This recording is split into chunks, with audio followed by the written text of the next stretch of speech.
Welcome back to Just Railroading. My name is Charlie. Today we're working on a K5 Flyer. This is a 561 locomotive. I got this thing off of eBay for under $40, and then of course shipping brought it back up to, I give under $50 for it, which I don't think that's too bad of a price to pay for one of these, because you know it's 86 years old or more.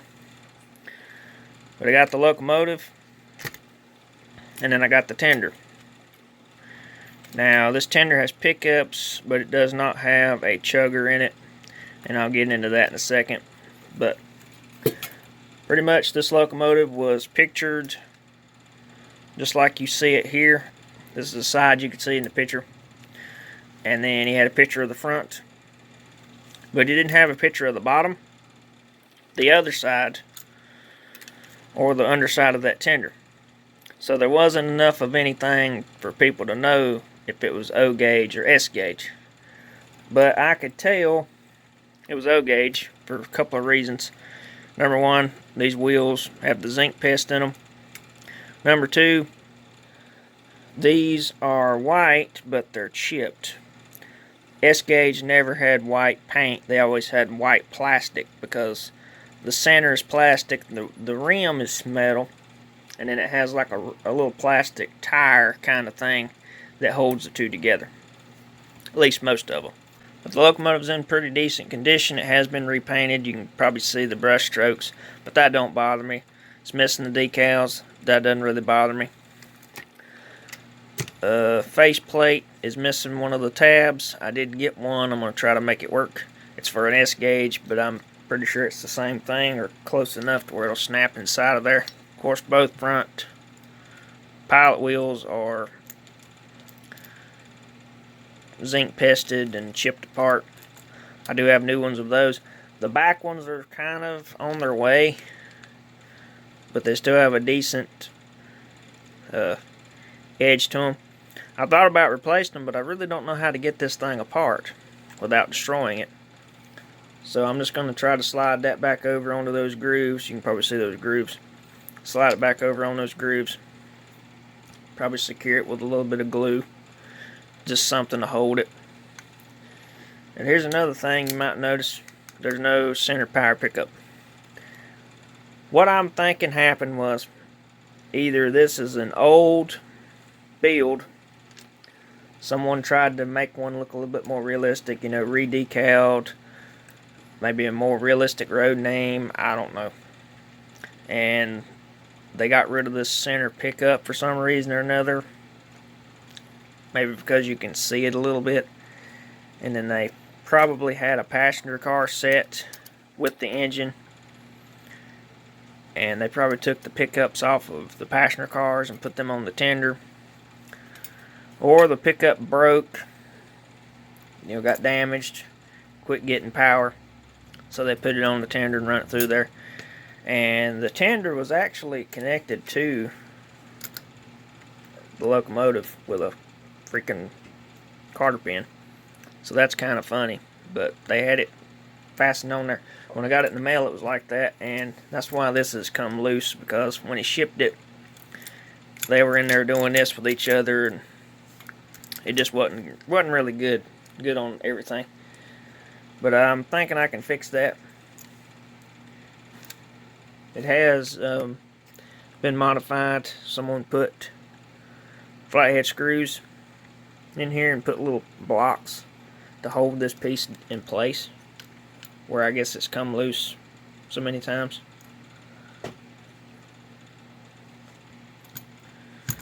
It does run, but it only runs in reverse, so I'm hoping maybe the E-unit's just stuck. Hopefully the barrel's not destroyed. It was missing a side rod off of this side. I ordered that off of eBay. So we're going to go ahead and tear into this thing and get the shell in the ultrasonic cleaner, get all this old junky paint off of it. I am going to probably strip these wheels back down, just have them bare cast, Probably not even going to worry about that white wall. It looks nice, but I'm not that skilled to put that back. And it's coming off, it's chipping off, it looks junky, so I'm just going to clean it back down to the cast and then polish them like I do all the other ones. But let's go ahead and get into this. Go ahead and remove all these side rods first.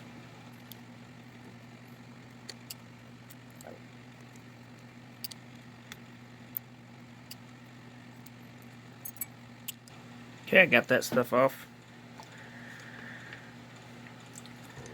And pull this back truck off out of the way.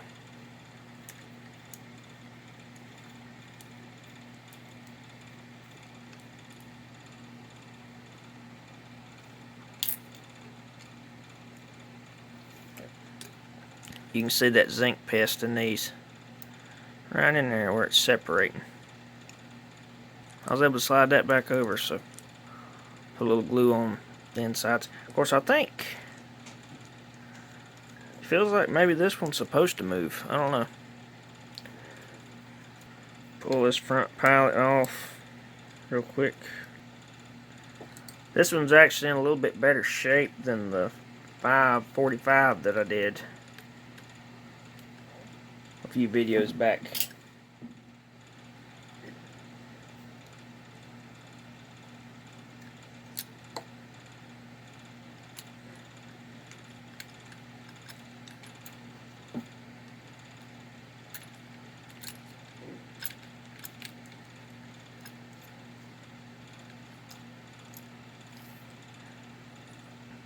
So it does have a screw. I didn't think it had a screw, but it does. I'm glad of that.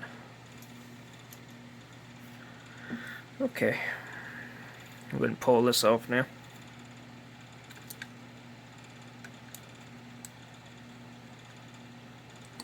You wouldn't have to go this deep. But since everything's going to have to be repainted anyway, got the lead weight out of the front. These screws here look like they've been replaced at some point, because I don't think it would have had these. I mean, they work.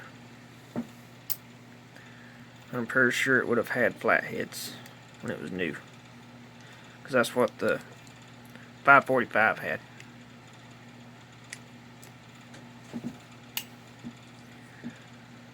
Okay.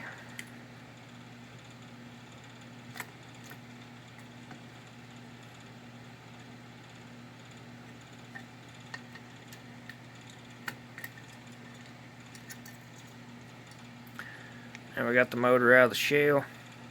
Looks like our barrel's still intact, so everything should function. But you can see where this wire here used to go to the pickup, and they soldered it on. I am going to completely strip this locomotive down to the bare chassis, because I'm going to put the whole thing in the ultrasonic cleaner, get all the old grease and everything off. So I'm going to take the motor off, everything's going to come off. We're going to strip it down to the bare nothings. I'm just going to pull this E-unit off. I know the engine runs. This needs a good cleaning.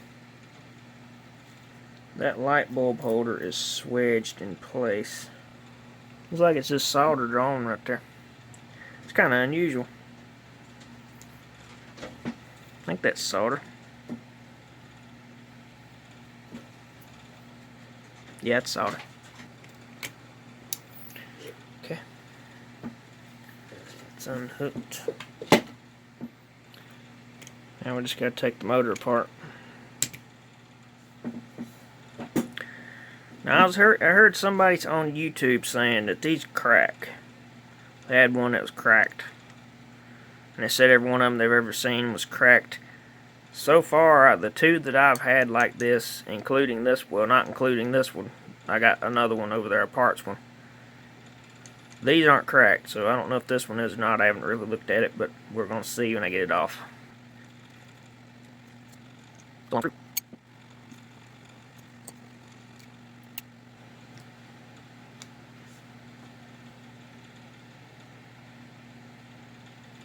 Those brushes sure do look funny. I think they've been replaced with Lionels. They look like Lionels. They would have the spring. Okay. Of course, that bushing falls off. That bushing always falls out of these for some reason. Okay.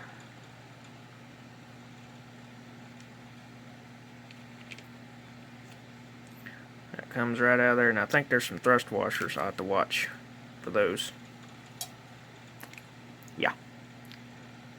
Thrust washers. I think it's just one thrust washer.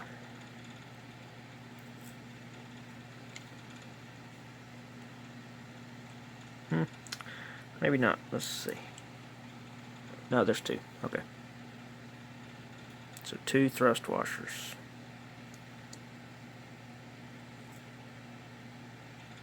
I'll clean those a little bit better.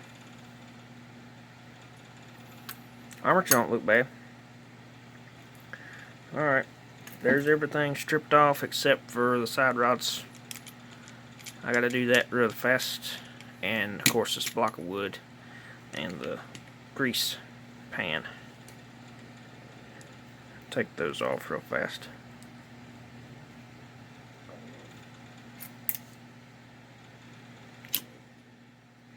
Oh yeah. I'll probably put that in there too.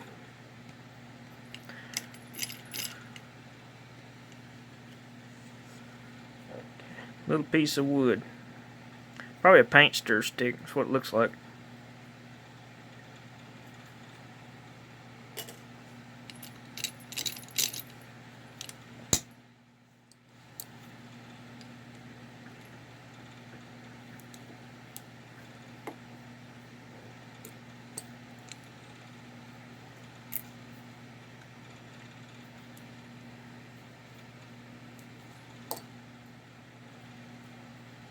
And there it is.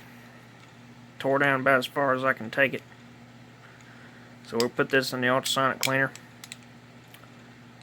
And it'll blast out all that grease and dirt and grime and disgustingness that's trapped in this thing over the years. Now I'm going to turn my attention to this tender,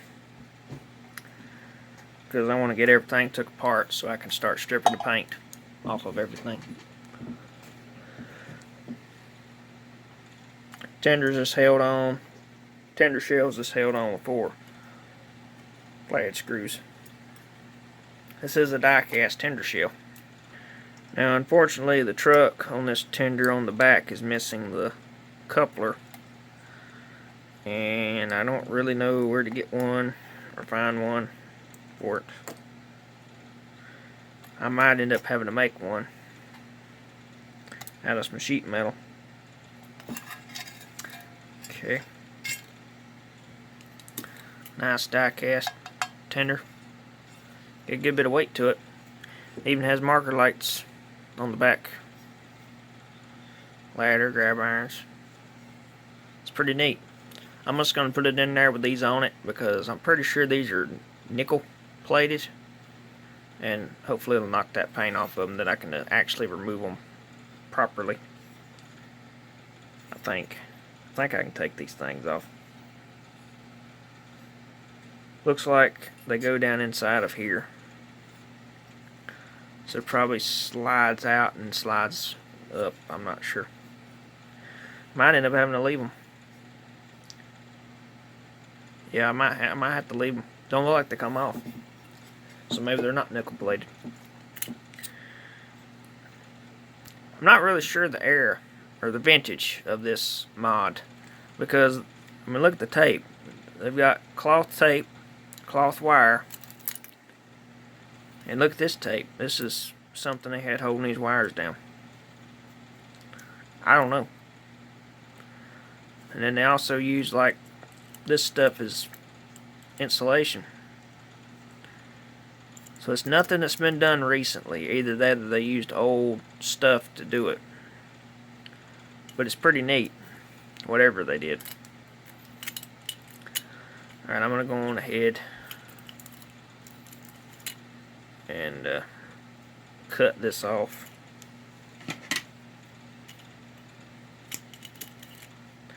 just to get it out of my way. That wire there's braided copper wire. That's kind of neat.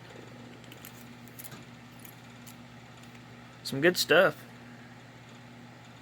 I think it was broke. Yeah, it was. I'm gonna go ahead and take these trucks apart. Try to get these pickups. I'm gonna save these pickups for something else. I do have an original pickup for the engine. Something that I've had for a long time in my parts pile. Take these, put them in an ultrasonic cleaner, along with all the other greasy stuff. And what I'm going to do is I'm going to take head of that rivet, set it down inside of this socket. Take me a small punch. Set that in there.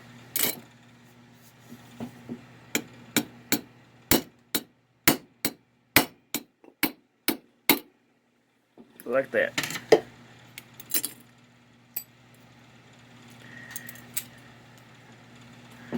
And I saved that rivet so I can actually reuse that rivet if I want to. It looks like a special rivet too. It's got a shoulder on it. That hole was bigger, so it's probably a good thing I did that. This one I think I can save it in the same way.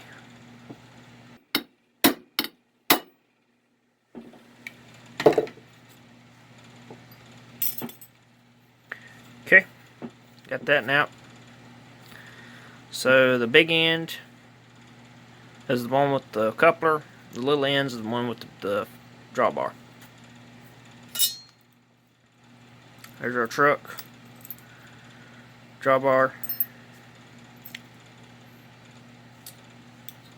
I'll put these in the ultrasonic cleaner too. It just helps blow off any grease or oil or dirt or whatever that might be on them. Along with that too, that'll clean up nice. I'll go ahead and take these off of this piece real quick.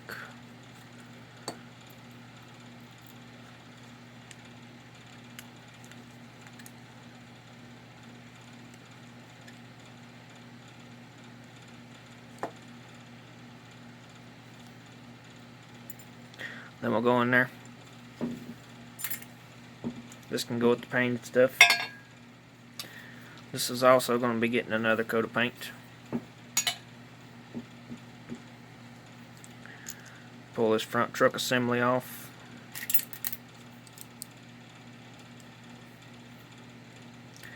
Now I wasn't able to put this spring back on the other locomotive that I fixed. All this stuff had been changed before I got it, so it didn't have the spring or any of this other stuff kind of to help it.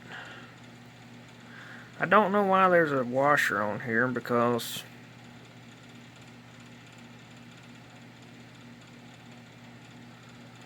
I don't know, that's weird. Why did they put a washer that's bigger than the thing? That's weird. I'm sure someone's had that off before. That looks like some kind of made up thing.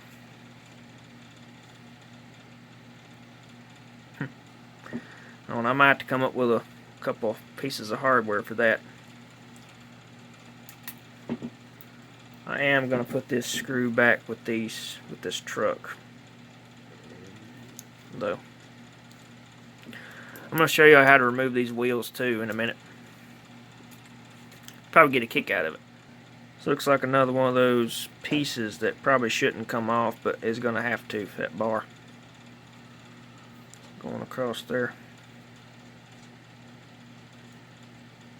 Of course, I think I'm going to leave it. It's going to come off real easy. I think I'm just going to leave it.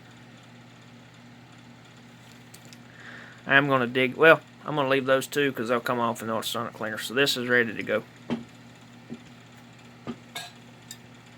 I am going to knock this out right here though, and see if I can get that bail off.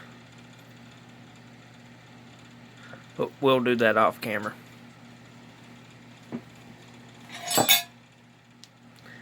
this thing, pull that lead weight out of there. That's a heavy weight. I think I'm gonna run it in there just like it is, to get all this paint off all these pieces, so I don't have to worry about them being separate. And then we'll strip it and then we'll clean it. So I'm gonna run all this stuff through the ultrasonic cleaner, and I will be back as soon as I get that done. Alright, so I got the shells in there heating up. I just got some Simple Green and water. That's 80 degrees Celsius. It hasn't quite got there yet. I just turned it on, but I'm letting everything kind of soak in there. So as it comes up to temperature, that stuff's going to have time to kind of soften that paint up. So hopefully whenever it starts the buzzing process, it'll blast that paint right off. So we'll see what happens. Yeah. Okay, so I figured it's time for a little update on what I've been doing. So we got the shell all cleaned. Back down to bare cast, inside and out. I missed a little bit, but it'll be okay. You won't see any of that anyway. Tender shell come out great. It's nice and clean. Still got some paint down in those steps, but there's really no getting that out. But I don't think it'll show up anyway. Got it out of the cold good though, so you know, all that stuff's fine. Here's the two front pieces. They come out pretty good. Still got a little bit down in there, but again, you won't see any of that anyway, so it don't matter. This came out great. See those brass marker lights? These actually came out. I just pulled them out with my hand. So those come out. I didn't really want to try to get the rest of them out. I just left them. But those come out on their own, so I ain't against that. But I have done a little bit of work to the chassis.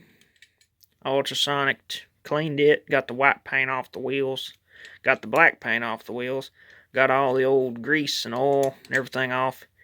And then I just took the shoe brush and polished the wheels up. I'm not going to go back with the white walls. I thought about it, but my hands just aren't steady enough to paint that and make it look good anyway. Here's the face plate.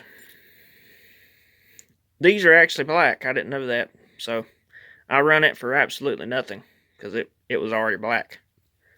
So nothing come off. They didn't even paint it. They just, I guess, didn't paint it because it didn't need it. But I do want to say something, and I regret it, because I could have saved this locomotive original. I could have left it original. If you remember, it was brush painted, and I didn't know what that paint was. I had no idea if it was, water-based, enamel, I didn't know. I just knew it was brush painted and it looked like garbage. So me thinking, well, there's probably no decals left on this tender because they had actually masked that section off, it looked like. I thought maybe they masked the Pennsylvania decal and then over time it just wore off.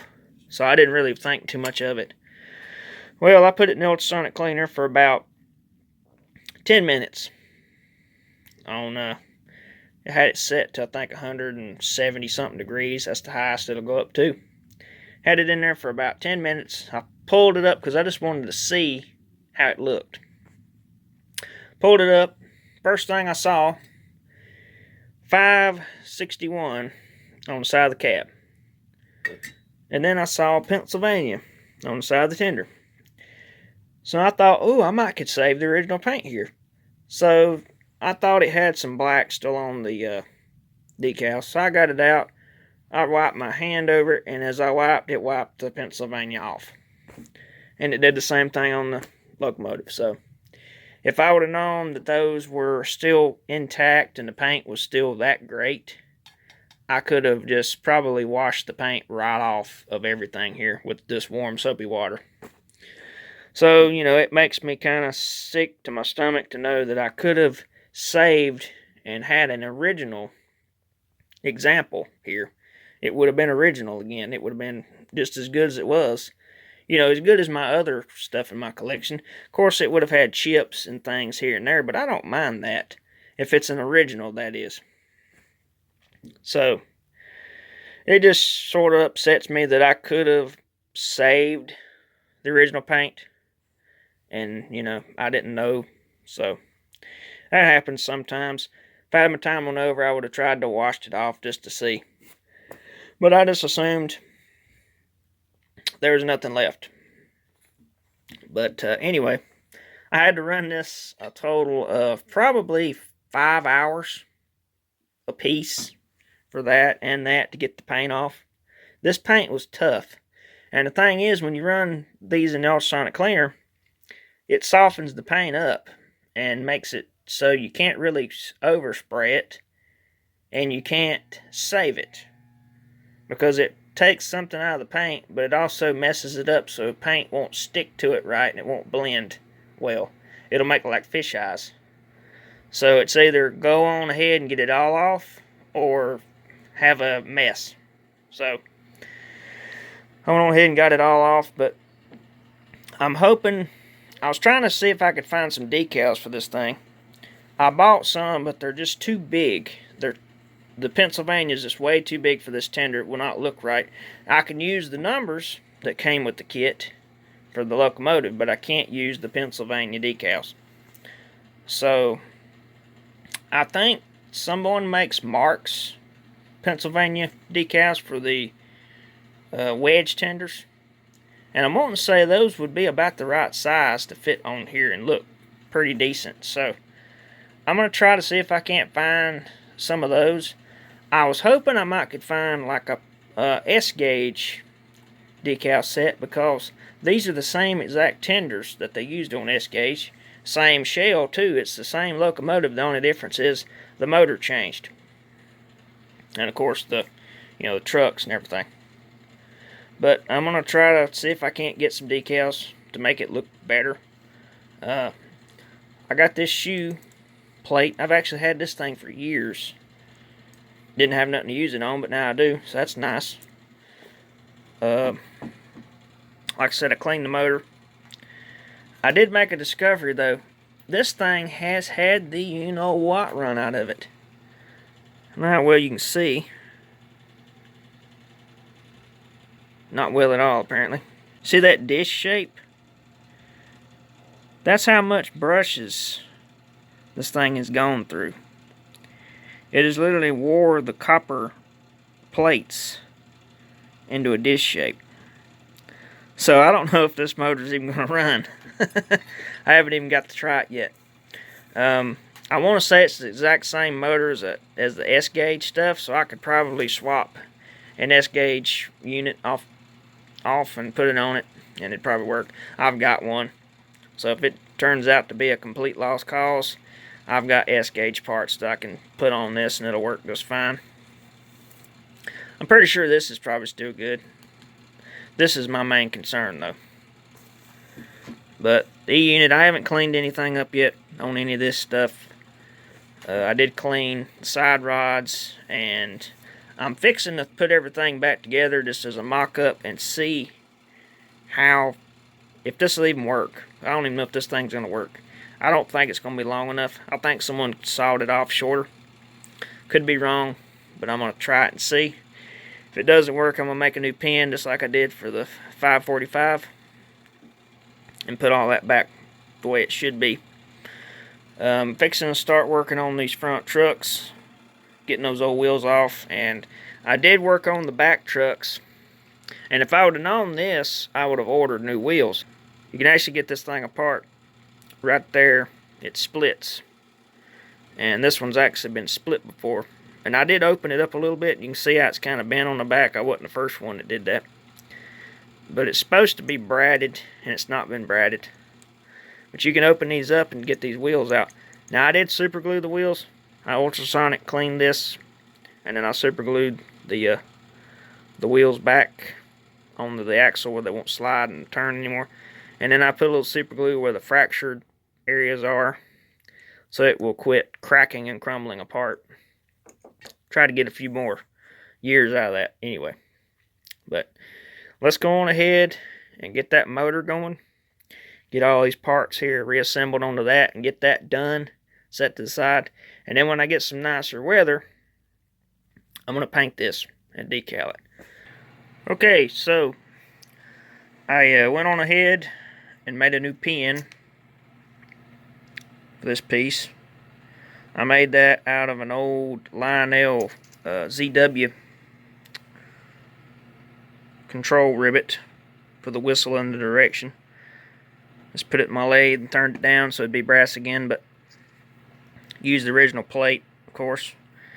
And then I went to a train show here about a week ago now.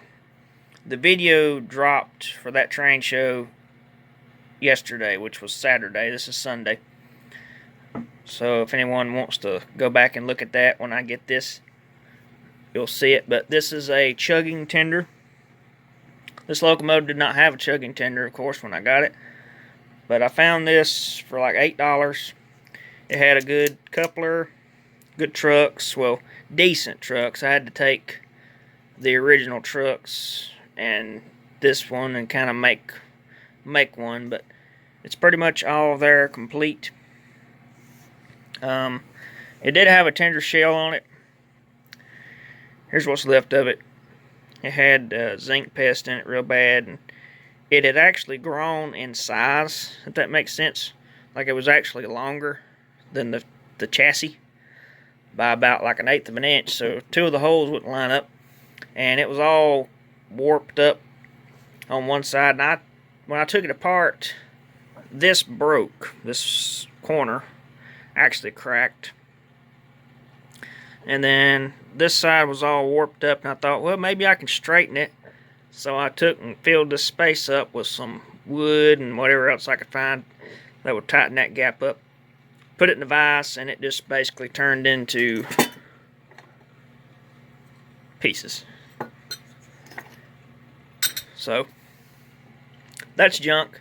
But the good news is it does have a decal on it, and it's in the right spot, so I can use this when I go redecal the original shell that goes with this locomotive. I did get some decals finally, but I had to get the S gauge decals. They don't make O gauge, but it's the same exact thing. It's the silver Pennsylvania, and I'm probably just going to put a S gauge decal on the locomotive itself, just because I don't think I could piece it together and make it look good. So I'm just gonna, make the thing up the best way I can. But I don't like that. I'd rather say the original number, but what can you do? But anyway, this thing actually works pretty good. I am gonna have to take it apart though. I've already had this thing apart several times working on it, but I am gonna take it apart again. I'm trying to figure out something to tighten that little leather boot up that's in here. There's like a little leather sleeve, or it looks like an accelerator pump. That's pretty much what it looks like. And it's a little leather boot in there, or a piston. Kind of acts like a ring on a piston, and it seals this chamber up. And then in here is a puffer inside of there. It's got a little hole, and there's a little bitty tiny metal piece, and this is like an echo chamber. I'll turn it on real quick and let y'all listen to it. It's pretty neat. See, it's really quiet though. It doesn't work quite right. I did put a hairband around that piston, and it actually tightened it up, made it sound good, but then the motor wouldn't run. So it's kind of a, no matter which way you go, it doesn't want to work quite right. But I'm going to try actually putting a metal ring around it out of something really thin, some real thin metal, or maybe some tape or something like that, and see if I can't maybe just make that leather a little tighter on that cylinder, so it'll have that chuffing sound, because that you won't even be able to hear it. So I'm going to keep working on that thing, but it's pretty simple. It's basically the same exact motor that's in the locomotive, but it's turned on its side, and the armature is shorter. It doesn't have the worm gear. But it's pretty much an identical motor to the locomotives. I don't know how much amps that thing's going to draw. Probably a good bit, but we'll see. But the funny thing is, if I hadn't had this locomotive, I couldn't have fixed this back. I was able to put the pickup shoes that came with this engine. It's just funny how things work out. And apparently those are original. Those little pieces of insulation. Because I've seen several of these trucks that have that now, so I'm pretty sure that's original. I did rewire it. The wires were basically non-existent. But that lever under there is an on-off switch, pretty much. If you want it to chuff, you turn it on. If you don't, you turn it off. Pretty simple. But I'm getting ready to go ahead and work on this motor. We'll go ahead and get that done real quick. I've been dragging my feet. It's been kind of not good weather to paint. Wind's been blowing, cold, and then today it's raining, so maybe I can paint it sometime this week, I hope, and get it knocked out. But let's go ahead and get this motor put back together. It shouldn't be too difficult. Okay, like I already mentioned, I did get all the oil and stuff off of all this, so I think we're going to start there. I'm going to go on ahead and oil the wheels up and get everything turning freely. This thing has had a lot of use. A lot of use. And I'm pretty sure it was under a Christmas tree a lot, because I did find a Christmas tree nail stuck to the side of the frame.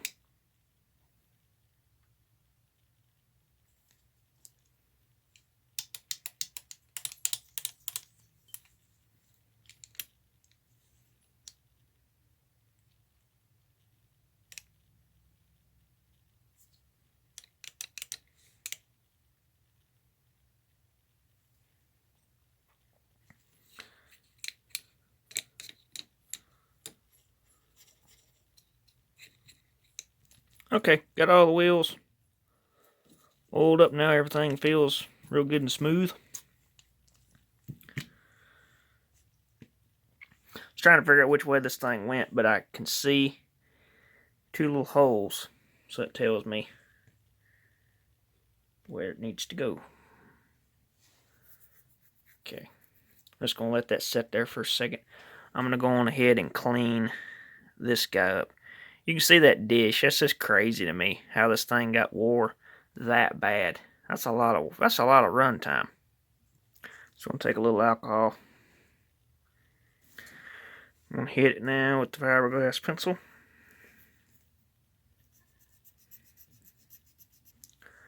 Okay, now we can just wipe that off.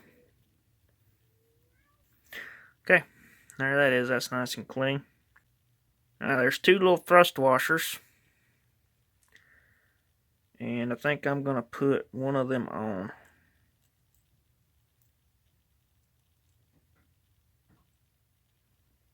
Actually, before I do that, get a little grease, put a little super lube on it. Kind of make a stack. A little bit of grease, super lube, or a little super lube, thrust washer, just to help it.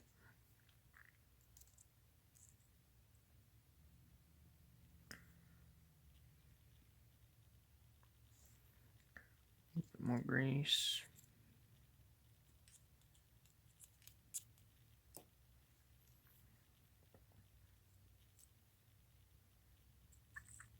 Another thrust washer.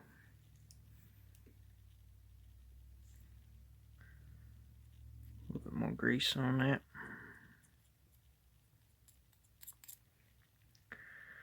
Now I'm just going to put just some on the gear. This should just thread in there.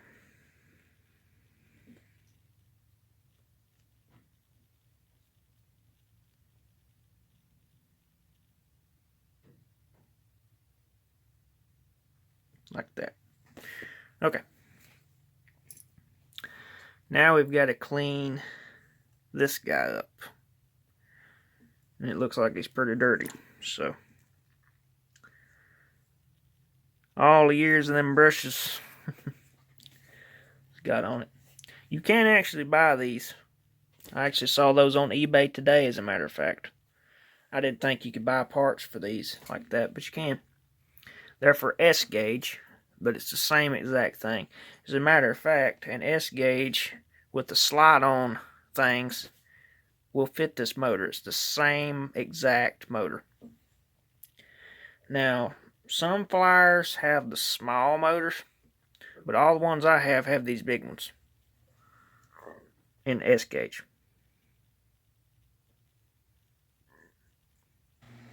Get down inside of these.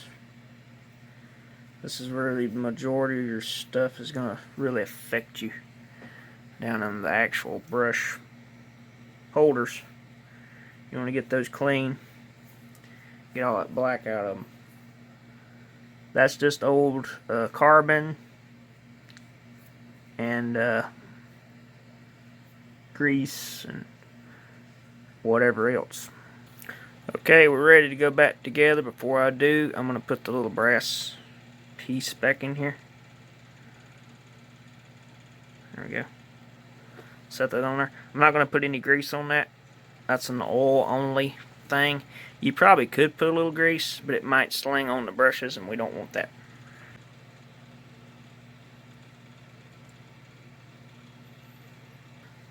Ultrasonic cleaned all my screws, and they turned gold on me.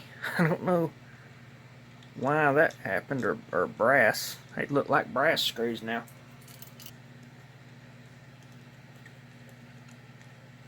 These little brush holders can slide.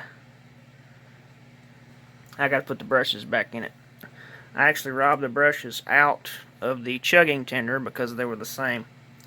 This locomotive here had, I think it was Lionel spring-loaded brushes, and they just weren't made right. So I'm gonna clean these up, put these in. The easiest way I've found to clean brushes is paper towel, and you put a little bit of that rubbing alcohol on it, and you just give them a twist. These aren't that bad because they've never been oil contaminated. They're just dirty. Okay, these are ready to go back in. Okay, I don't have a lot of confidence in this because this spring here in particular has lost its pressure. Doesn't have a lot of pressure. But I'm going to go ahead and put my little cotton deal back in.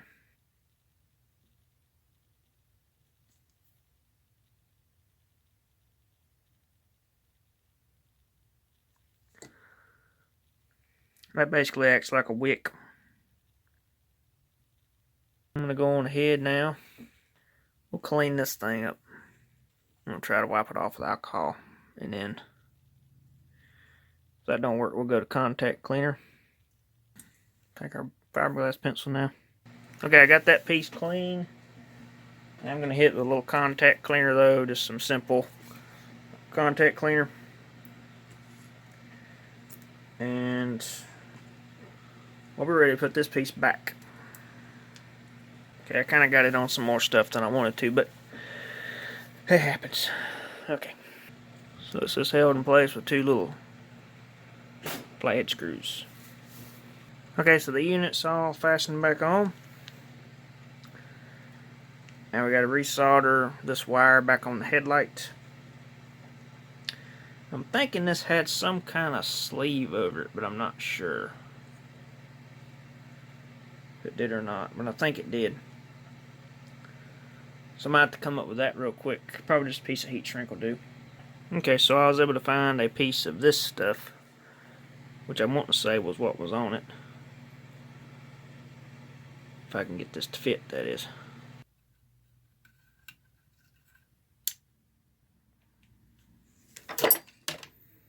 Alright.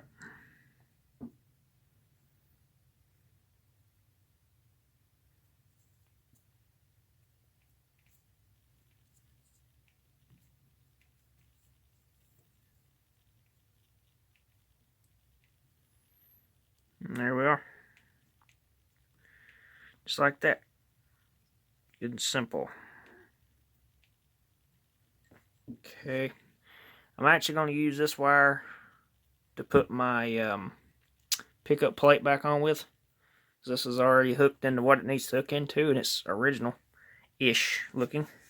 There's a hole right here, and you got to feed it through this hole. Probably right about there would be good.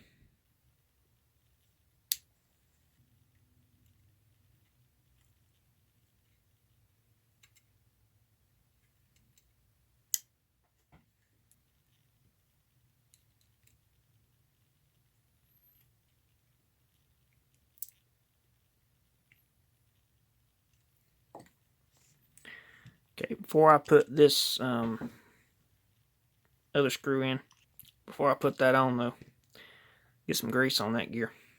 Okay, got a little grease on that gear now. There we go. Okay, got our little grease catcher on. Let's see if this motor is going to run. I don't have a lot of confidence in this, mainly because of this brush plate. Alright, let's see what it'll do.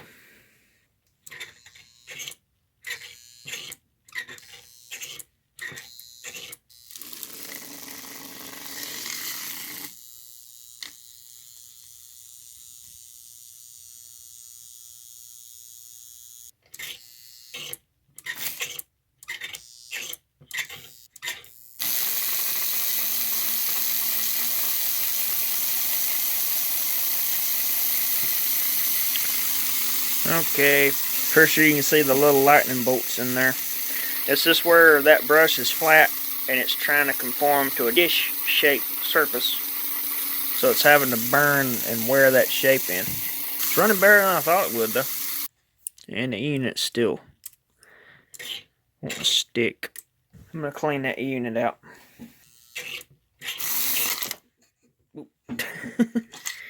Goes from nothing to everything.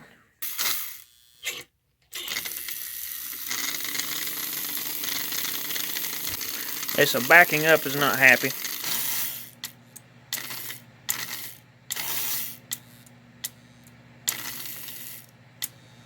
Okay, so I've been cycling this thing through a little bit, and it needs to be run in. These brushes are not fitting the armature very well because it's got that dish shape to it, and they're flat, so they're not fitting it. They're only making contact on the sides. So it'll have to have run time in order for those brushes to fit this armature again. Probably what I'm going to end up doing is swapping out that armature for an S gauge along with this back brush holder with an S gauge, because I actually went to that train show and I got some parts, so I'll probably use the armature and the backing piece off of an S gauge locomotive just to make this thing run a lot better, because I'm not too happy about how it's running. The unit's working good though. I did have to put just a little bit of oil in there. I didn't like doing that, but it did help it. So contact cleaner didn't work for this one. Alright, so I finally got some paint on this thing. Been having some issues with the weather cooperating. It's either been windy or rainy or cold or a combination. So yesterday was a pretty good day, so I was able to get out here and actually put some paint on this thing. I went on ahead and painted the face plates. Pretty much I painted all the pieces. There's the boiler. I did go on ahead and put the marker lights back on, and I also put the back grab irons on too, because they used to be nickel plated, but the nickel plating was corroded real bad. So I just went on ahead and painted those black. I think that made it look a lot better. So they kind of blend in now. I also went on ahead and put the steam piping back on that was coming out of that little thing down in there. I think that might be something for sand. I'm not sure. In real life, of course. But I think it looks pretty good. It is kind of shiny. But I found that once I put clear coat on them, that shine kind of goes away. So hopefully everything cures out pretty good, and we can be putting the decals on it here in the next couple days. Alright, so we got one last piece to work on, and that's these front trucks. Now you might be wondering, why are there two new wheels and why are there two old wheels? Well, because I just did something, trying something, so I can show y'all the right or the wrong way to do it. When I bought this locomotive, I ordered some new axles because I was working on that 545 too, and all of its axles were ruined. So I just ordered enough axles to do this one also. Now, there's nothing wrong with these original axles, but there's a certain way you have to remove them to save them. And what I have done in the past is I've done this before on more than 2 locomotives. When you go to change these wheels, now the ends of these axles, one will be peened and one won't be. You can see this is the factory peen, and then this is the peened over end. So it's kind of like a nail head. It's got a nail head on one end, and it's got a peened over part on the other. Now, I saw this on a video, another YouTube video. I can't remember what the guy's name was, or I would tell you. But he said to just bust the wheel off, which is pretty easy to do. I'll show that in a minute because that's exactly what you have to do. You can bust the wheel off and then hammer this end back, hammer the peen back flat, pretty much. Make this round again just enough so the wheel will slide off of it and it'll come off of this. So basically, what you're left with is kind of a crater, and then you're able to peen this back enough to hold the wheel in place. So you're basically saving the original axles, which is a pretty good idea because what I did, there wasn't nothing left there to peen. I just took and then run this against the belt sander and done away with that. And that doesn't really work out too good when you're trying to repaint it. You'll basically just be bending this axle. There, you won't be actually making a mushroom head on the end of it. Go on ahead and do one. I put this one here on. You can see I just expanded the end of it back just so the wheel won't come off. Nothing, you ain't got to go crazy with it. You ain't got to make it look like, you don't have to make it look like that. So I'm going to go ahead and take this wheel off and show you how easy it is. For some reason, I don't know if it's just the way it worked out, but one side of these are better than the other. Like this wheel here is in good shape. This one was also in good shape, and I mean they're not in good shape, but they're not crumbling like this one. The other one was the same way as this one. So basically, what you're going to want to do, if you got just, I think ordinary pliers would work for this. A vise would also work if you just have a vise, but take you some vice grips or vise. You can also use a hammer. And you're just basically going to take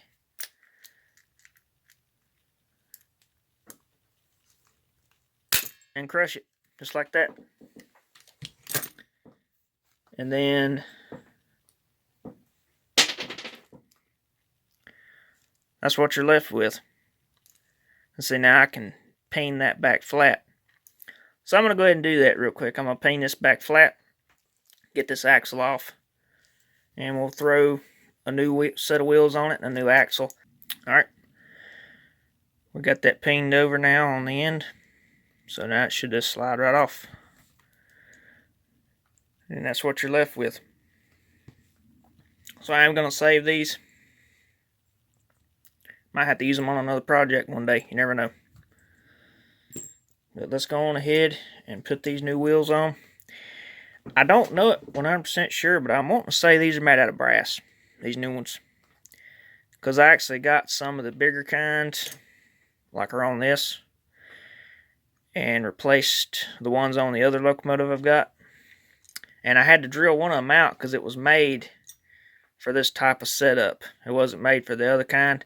They sent me the wrong wheel, pretty much. It's supposed to be a press-on fit. and I needed a slide-on fit, which wasn't a big deal. That's what a drill bit's for. But I had to drill one of them out, and when I did, it was made out of brass. So I don't know if these are made out of turned brass. It's definitely been machined. You can tell by looking at them, they've been machined. They're not cast like the original ones, which that don't bother me at all. They look pretty good on there. But pretty much, if you're using these new axles, you're just going to want to paint it a little bit. You don't want to go crazy and hammer down on this thing really hard. You could run the risk of breaking this. Breaking this piece, bending your new axle, busting your wheel. If you do have nice original wheels, you know, you could bust these. So just be very careful. Just lightly tap it. That's all you got to do. You just got to get you a little bitty ball peen hammer like this, and you're just going to walk around that circle. Just gentle taps. Nothing crazy. Until it's where you can't get the wheel off. And I actually did a side-by-side comparison between these new axles and the old axle. And in fact, I'll show you. You could see the new axle's shorter than the old axle. And I thought these were longer, so, you know, it's actually going to be a better fit with these new axles. Because the wheels don't actually have to be this wide to work anyway. They can be hugged in tight like that. That's just to give you a little bit more play. That's all it really does. But I'm going to go on ahead and we'll get this thing put back together. And this will be ready to go on the locomotive. This video here is getting kind of wild with the seasons. Alright, so I got the decals put on. It's been about a week. I got it clear coated. I think it looks pretty good. I went on ahead and clear coated all the pieces so they'd match, because for some reason that paint was kind of glossy. It wasn't the satin like I wanted. There's the face plate and the steam chest. So I'm hoping tomorrow I can get everything finally put together. Alright, so my clear coat's dry now. I was able to put the original number back on the cab. I was going to film all of that, but I didn't want to have it come apart on camera. And I was kind of right, because that was not easy. You can see they're not perfect. I had to put each individual number on. And when I'd get it on where I wanted it, it would move. So, you know, it wasn't easy doing this. But I got that done. Got the ones put on the tender too. They weren't that bad. They were just long strips. So I went on ahead and put the handrails on. So all that's done. I'm going to go ahead and put the marker light jewels in on both this and the tender. I'll probably go ahead and throw the tender together. So I'm going to go ahead and get these marker light jewels put on. And then we'll cut to the tender. I'll go ahead and put the tender back together. Alright, well, here's the tender shell. These decals were just a little bit shorter than the originals, but these were for a 310, 312, 316, 315, something like that. It was just like a combination. But I think they look pretty good. Of course, in the S gauge, it was the same tender, so it's basically identical. Even the locomotive's identical. So other than it being O gauge and being S gauge, that's really the only difference between a 310 and a 561. But I'm going to go on ahead and put our chugger back in. I did fix this. I think I made it work a little bit better. I took a piece of copper wire, hammered it flat, and kind of made like a ring, and put it in there between that leather and the actual steel thing. And I put a little bit of synthetic grease on the plunger. And it seems like it chuffs pretty good and it doesn't bog the motor down anymore. So hopefully that's fixed. I'm going to use these right here. These are tweezers, but they hold instead of release. So I can kind of just hold the screw in place. I'm not going to tighten these up until I get them all in place, because I don't want Don't want nothing getting in the bind. This tender shell here was in pretty good condition. It had some, didn't have any warping like the other one did. Apparently that must be a pretty common thing with these. Alright, and there it is. Reassembled. Got a nice weight to it now. Let's go ahead and put that locomotive back together, and we'll be able to actually go over and put this thing on the track. I'm looking forward to it. Alright, I think we're ready to go back together with this thing. So, if I remember correctly from the other one, this lead weight has to go in, and it goes right inside there, right there.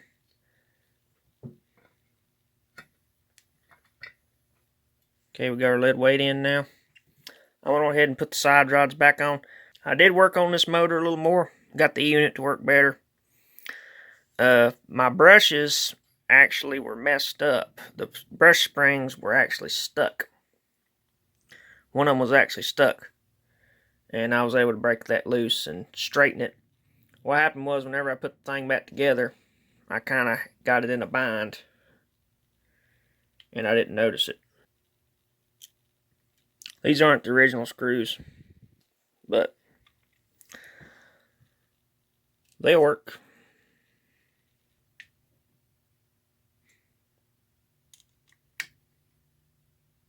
Alright. Got that on now. Got to put these little things back. These stick onto this piece. Okay, I think I got those back on right. They're sort of a hard to tell thing on how they go, because they're kind of bent funny. But I think I got them back right. Next piece to go on is the steam chest.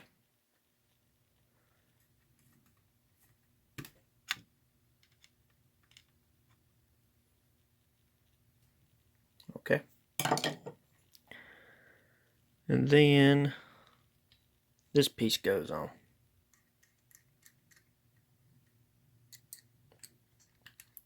Okay, I've just got that kind of loose, so I can put these side pieces here on where they need to go. Alright, so there's those pieces on. I'm going to go ahead and put this lead weight in just to get it out of the way. It slides up in there like that. Snaps in place, and then go ahead and put the faceplate on. I went ahead and put the lens and the bell back on. I did glue the bell just because I couldn't crimp those back. And not to mention, I was kind of afraid to. I also put that clip that I bought on. I just super glued it. But it does work now. So now the faceplate doesn't come off. That's good. Now we just got to put the side rods on. So these are side specific, I think. And I can't remember which side. So we've got... Here's this side rod. A lot of details on these engines.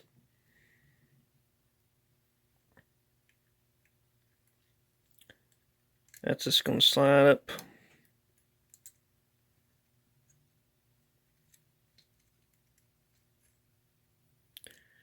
Like that. I think I got that backwards. It needs to go this way. There we go. Yeah, it's better. It's got to work like that. Okay. I think it had a spacer. Or spacer's on. And now this, I don't honestly know which side is which now. Looks like it goes this way. I think that's correct.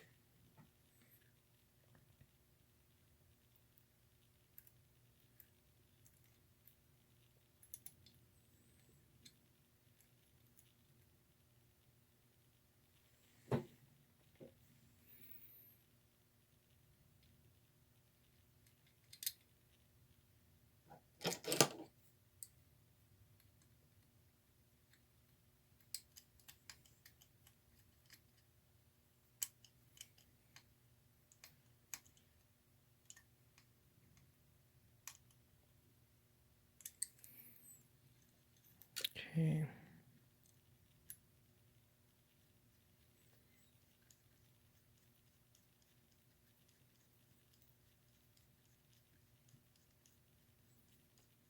I think that's right. If it's on the wrong side, I can always change it.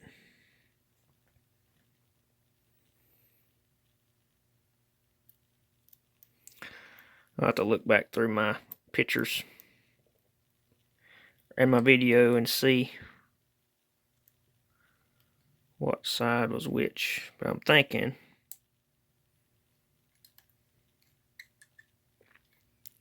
that that's right. But yeah, I could be wrong. It could be this side. But I don't think it is. Sure is a lot of little intricate things. These are pretty detailed locomotives.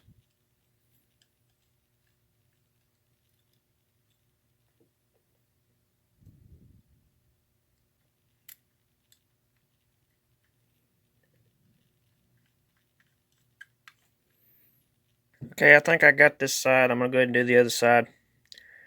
And then we'll put the back truck on and we'll be done. Okay, so I did make a mistake on the other side and I fixed it, but I had put this on top instead of in the slot that it goes into because I couldn't really see the slot, but it does have a slot for this little arm to go up inside of, kind of like how the eccentric is here. So I was able to fix that. Kind of having some binding issues until I did that, but now we can go ahead and put this back truck on. This is just held in place by a long shank screw.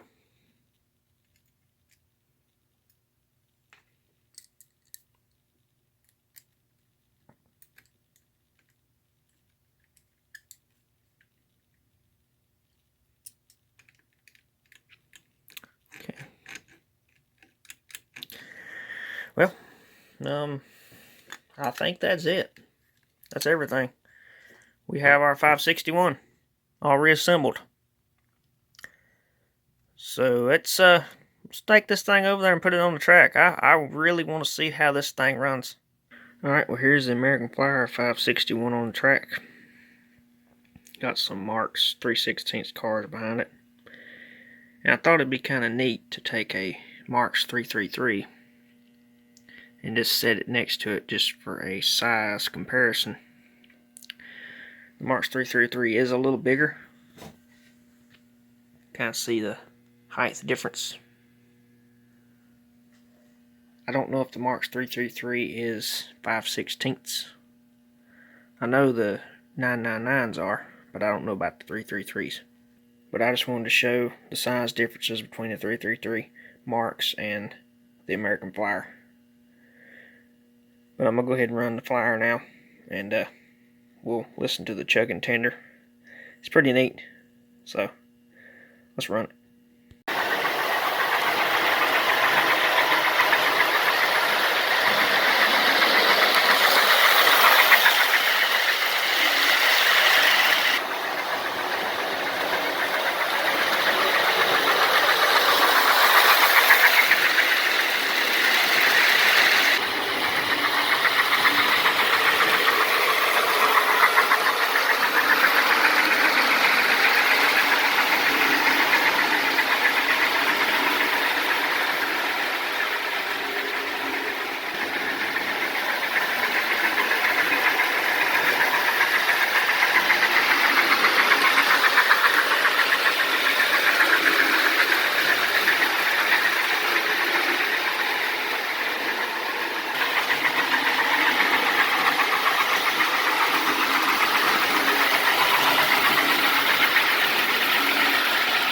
Pulling a good bit of amps, a little over 3.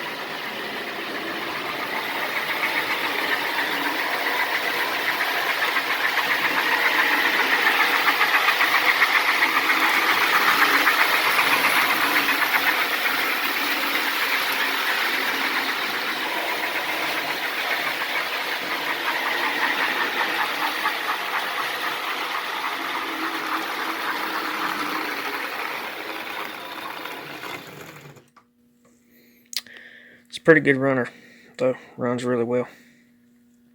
So, Thank you all very much for watching, and I'll see you on the next video. Bye-bye.